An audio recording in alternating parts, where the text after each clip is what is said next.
Ευχαριστώ, Άρη. Καλησπέρα σας. Θα σας μιλήσω για την Πορτογαλία στα αγγλικά. Ωραία.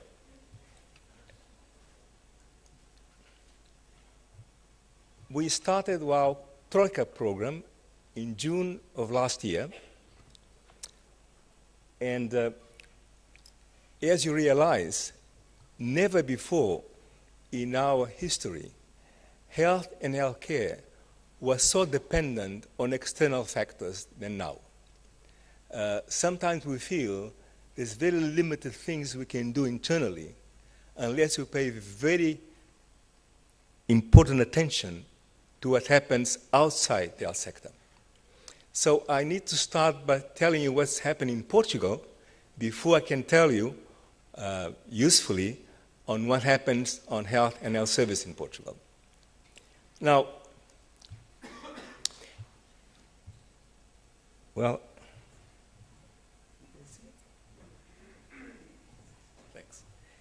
Well, if God was going to select a country, a place, to implement a Troika program, that place ought to be Portugal. Why? Because when in June 2011, the Troika program was agreed, that was the situation in the country. 80% of the parliament will support the program. This was the government parties plus the main opposition party that actually signed the agreement a month before. Then, during the last year and a half, there's been a very good program implementation. The program of the Troika, the adjustment program, was in fact being implemented. Thirdly, there was limited social reaction.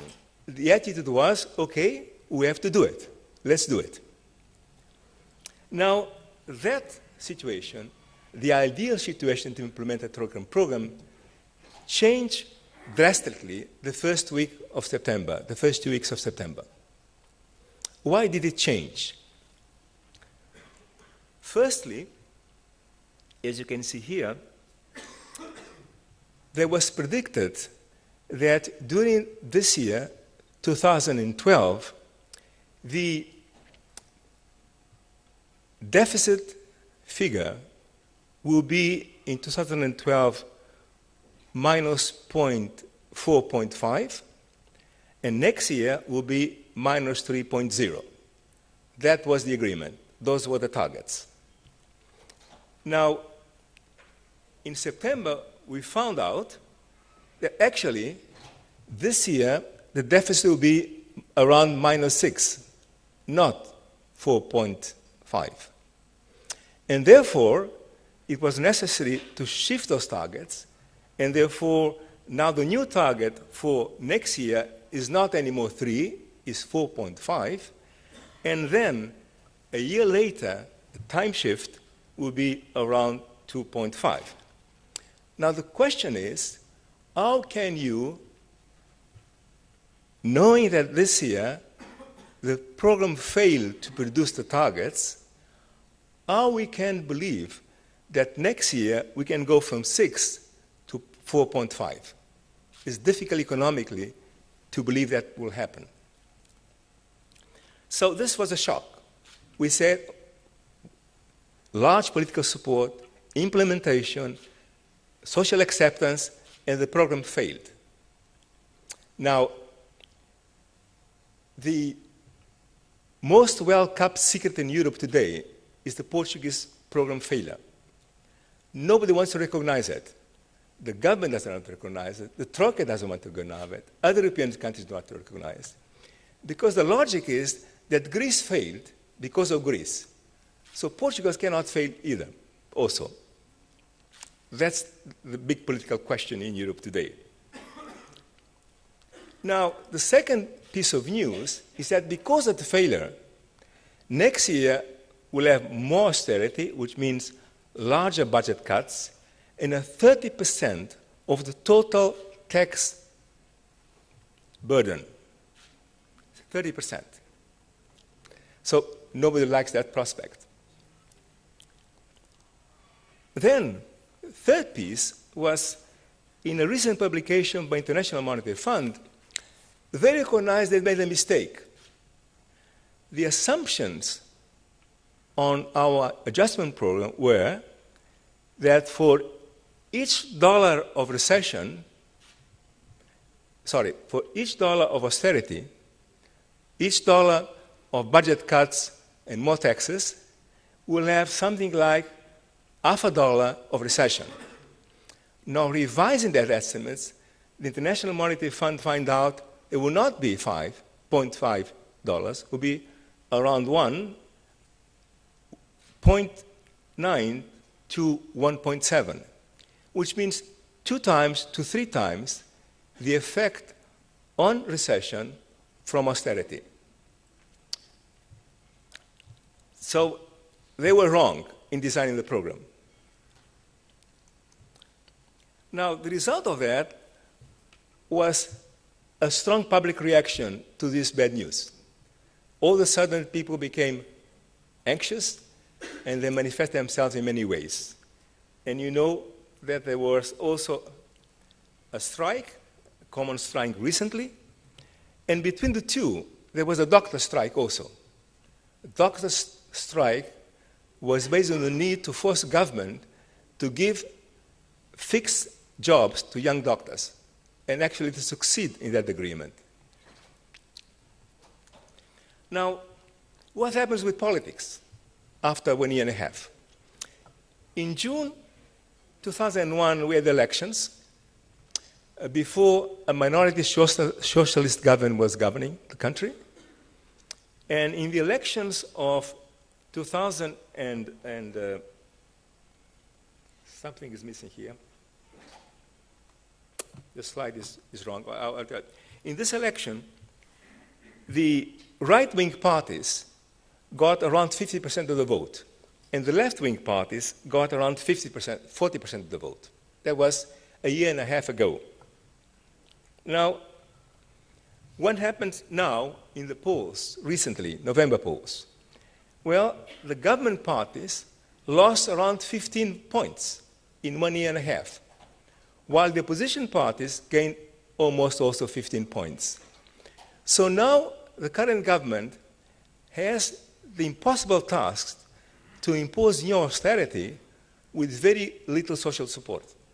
And that's obviously an enormous problem. Okay, let's now look at what happens in health.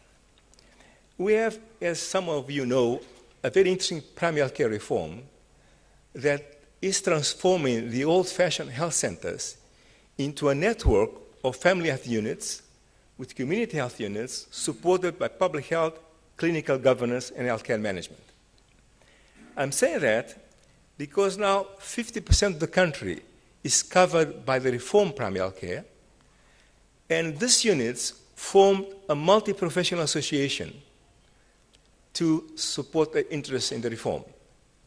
And what we did a few months ago was to run an online survey of the members of those associations and ask them a few questions about what's going on in the field, in the first line.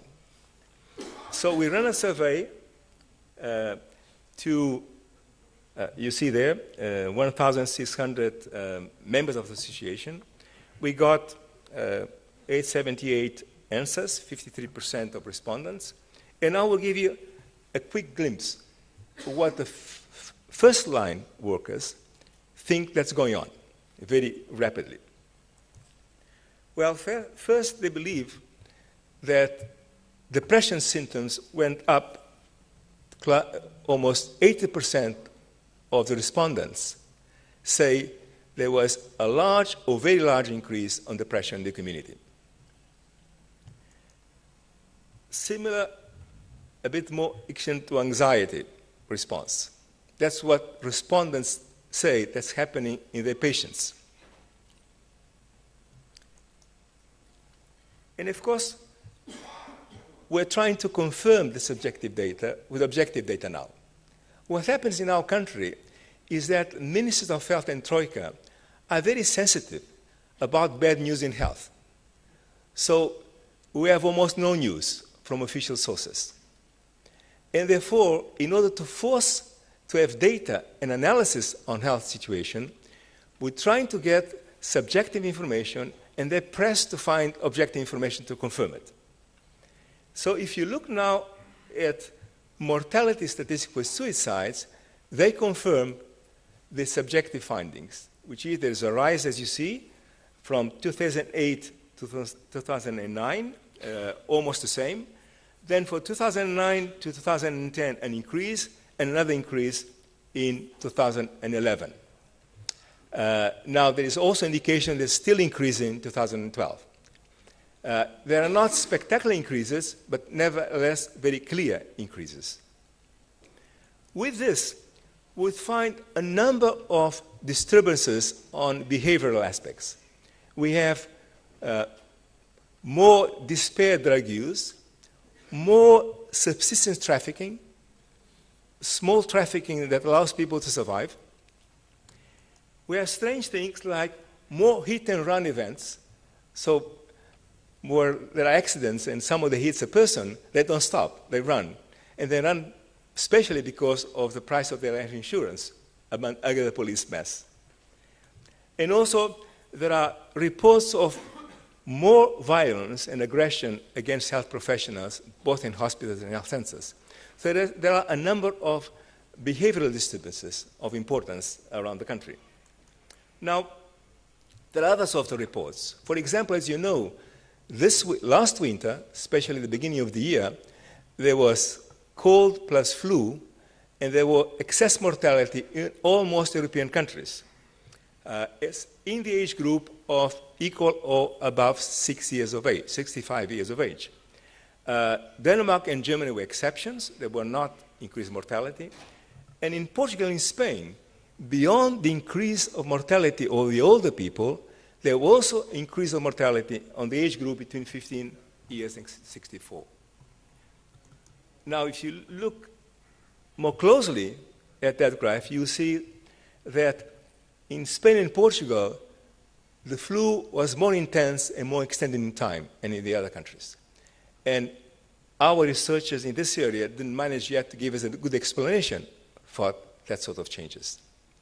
We know that in times of severe economic crisis, there is increased susceptibility for communicable diseases also.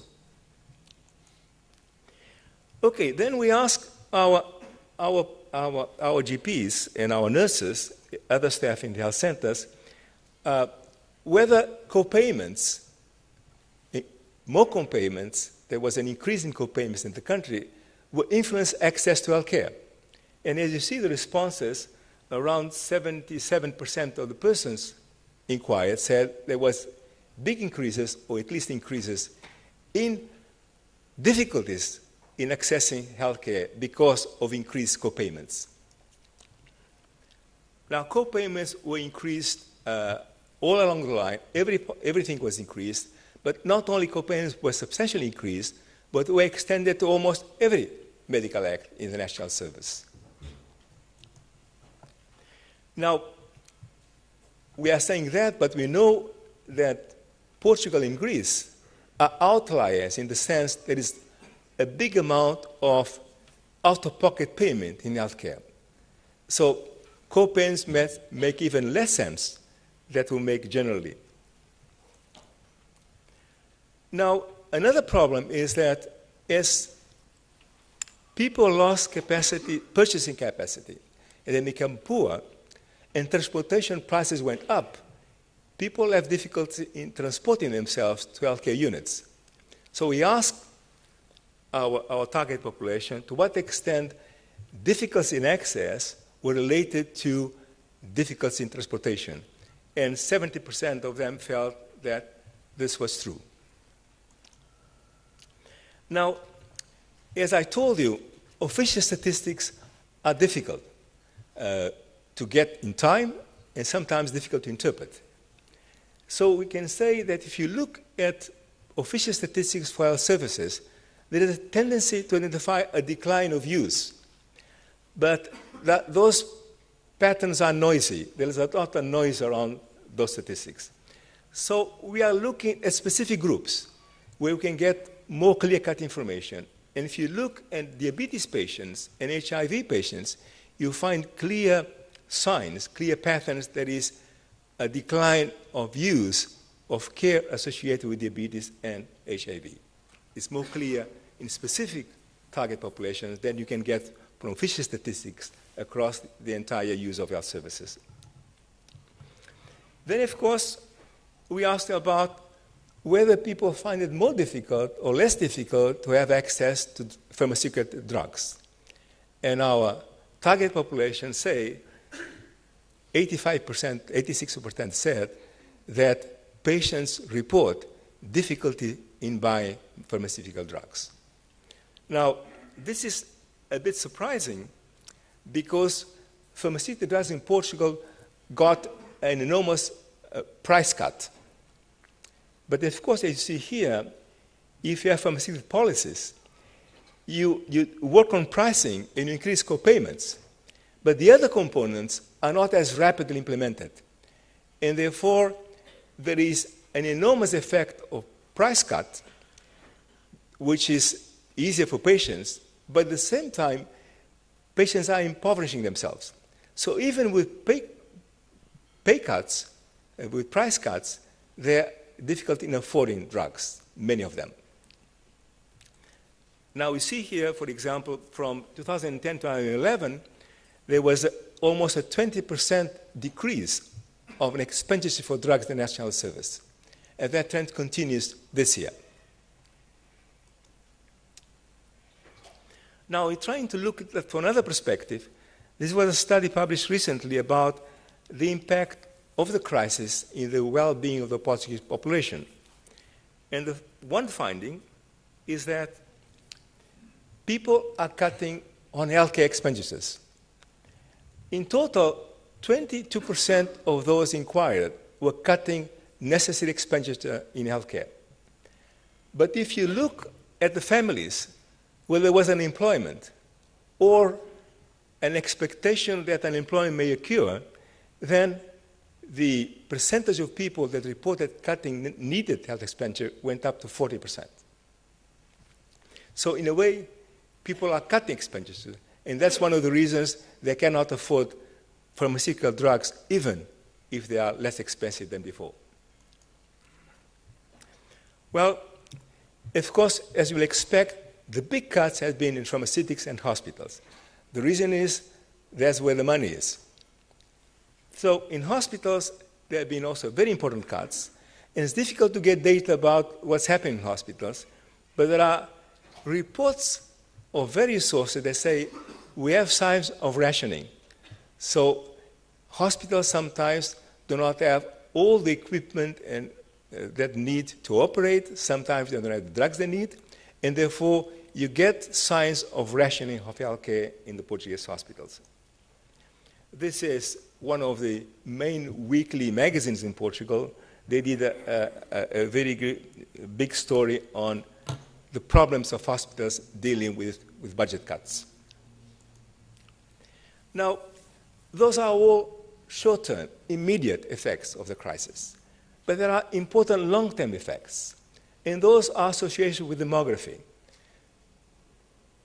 An important part of our younger, more qualified generation is leaving the country, going elsewhere.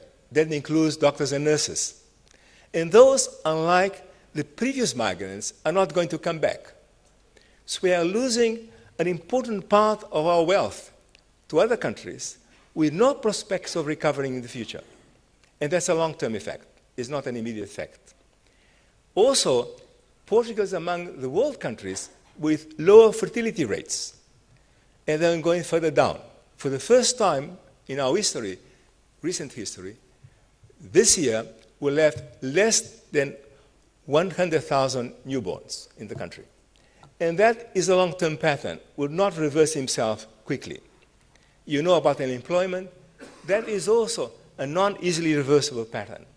So not only we have short-term effects, but we have also things that are happening that will not be able to be reversed quickly or even reversed, even in the distant future. Now, we run in Lisbon a health systems observatory, and every year we produce a report. This report is very unpopular with governments, whatever the government is. They never agree with us. But of course, our advantage in relation to governments is the governments go and the observatory is there at least for 12 years now. Now, in the last report, that is called A Suffering Country, we report basically three things.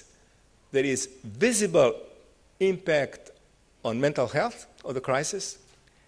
There are difficulties in accessing healthcare due to co-payments, transportation costs, drug use, and impoverishment. And there are signs, not confirmed by any non-empirical study, of rationing in hospital care.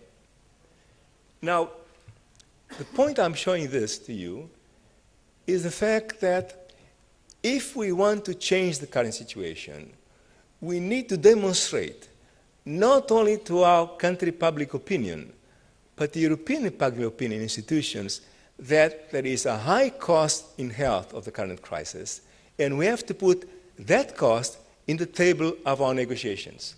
Unless we do that, we have little possibility of having a useful negotiation of changing what's going on in our countries. Now, in order to organize such an attempt to walk in this direction, outside government, outside the formal political system, we organized a foundation, the National Service Foundation. And that foundation is organizing public debates that will culminate in a congress next September. And the basic references of this foundation and congress is first, the key idea is that national service is everybody's property, is ours, is not government's, is ours, we pay for it, we need it. The context is of crisis on health and the need to have clear policy responses to the health crisis. That the approach has to be prospective. We have to think about the future, even the future, knowing that the future is so uncertain. And we need, in this debate, in this analysis, to have large participation from everybody that's international service, and to be able to have a synthesis and communication about what's going on. We feel very strongly that our weak point is not as much as not knowing what's happening in health. Is our inability to bring that issue up to where policy decision makings are being made. We have to bring those facts in a clear and eloquent fashion to the ones that in our country and in Europe make decisions. Unless we do that, we cannot advance, is our belief. And I will just finalize by telling you a short story to illustrate this point of communication. It's about Obama's election last November. He was elected by many reasons, but one of the interesting events around this election was the way he targeted voters. So the logic of his group, or his campaign group, was not to target everybody. He knew that most of voters of Romney would not vote for Obama. So there's no point trying to convince them. He needed to convince those that were inclined to vote Obama, but they were not very happy with him as a president. Those were the people that he had to convince. So they asked the question, where are those people? And they identified where those people were. For example, they were in North Ohio, around the industries of North Ohio, and they were in South Florida, where the old people was concerned about health care and access to Medicare.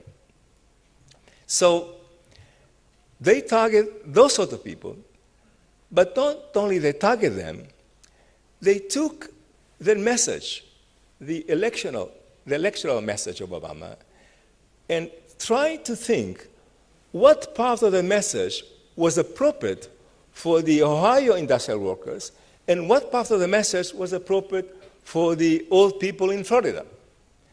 So they don't only identify the targets of their message, they not only identify where they were, what people they were, but also identify the part of the message that's relevant to their interests.